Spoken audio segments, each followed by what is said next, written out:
एक अमीर व्यक्ति भगवान के मंदिर में पूजा करते समय यह क्यों सोच रहा था कि सब एक समान क्यों नहीं बनाई भगवान ने, पर मंदिर से बाहर आते ही वह यह क्यों सोचने लगा कि भगवान ने बिल्कुल ठीक किया, सबको एक जैसा नहीं बनाया।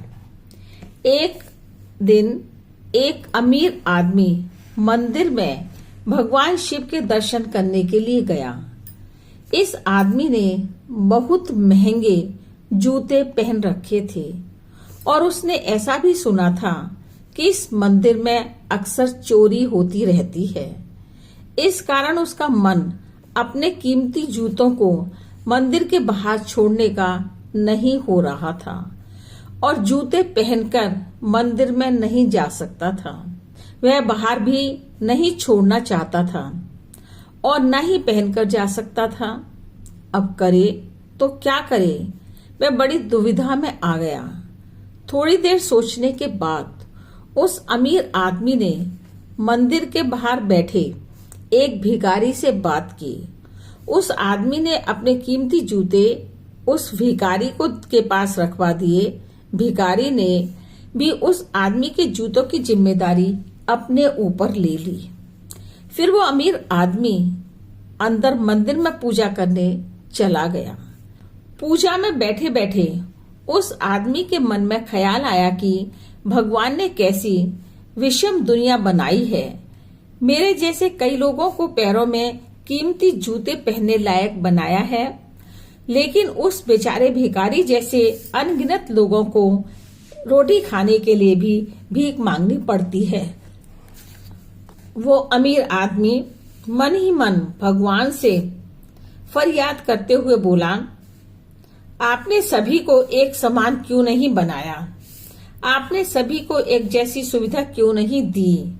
फिर उसने मन ही मन तय किया कि यहाँ से वापस जाते समय वो उस भिखारी को 500 रुपए देकर जाएगा। पूजा खत्म होने के बाद जब अमीर आदमी बाहर आया तो ना तो अपने जूते दिखे और ना ही वह भिखारी।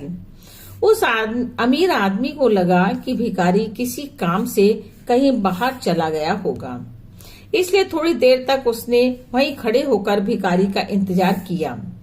काफी देर तक इंतजार करने के बाद भी जब भिखारी वापस नहीं आया तो उस अमीर आदमी को पता चल गया कि भिखारी उसे ठग कर चला गया है। दुखी होकर अमीर आदमी नंगे पैर ही अपने घर की तरफ चल पड़ा। रास्ते में उस अमीर आदमी ने देखा कि फुटपाथ पर एक जूते चप्पल बेचने वाला बैठा है। अमीर आदमी एक जोड़ी चप्पल खरीदने के लिए उसके पास गया। वहां पहुंचते ही उस अमीर आदमी की नजर उसके जूते के जैसे ही जूते पर पड़ी। अमीर आदमी पहचान गया कि ये उसी के जूते हैं।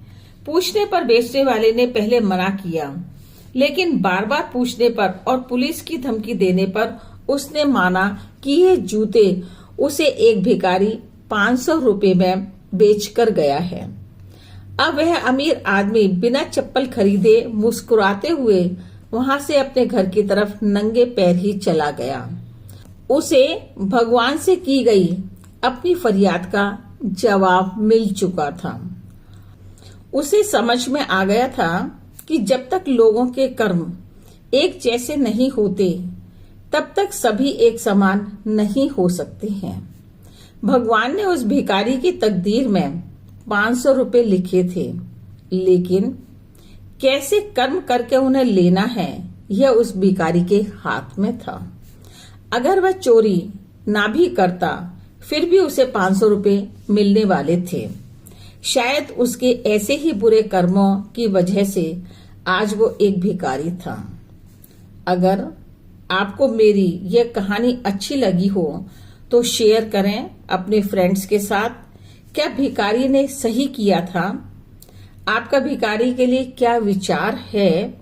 क्या अमीर आदमी ने अपने जूते भिखारी के पास रखवाकर ठीक किया या गलत?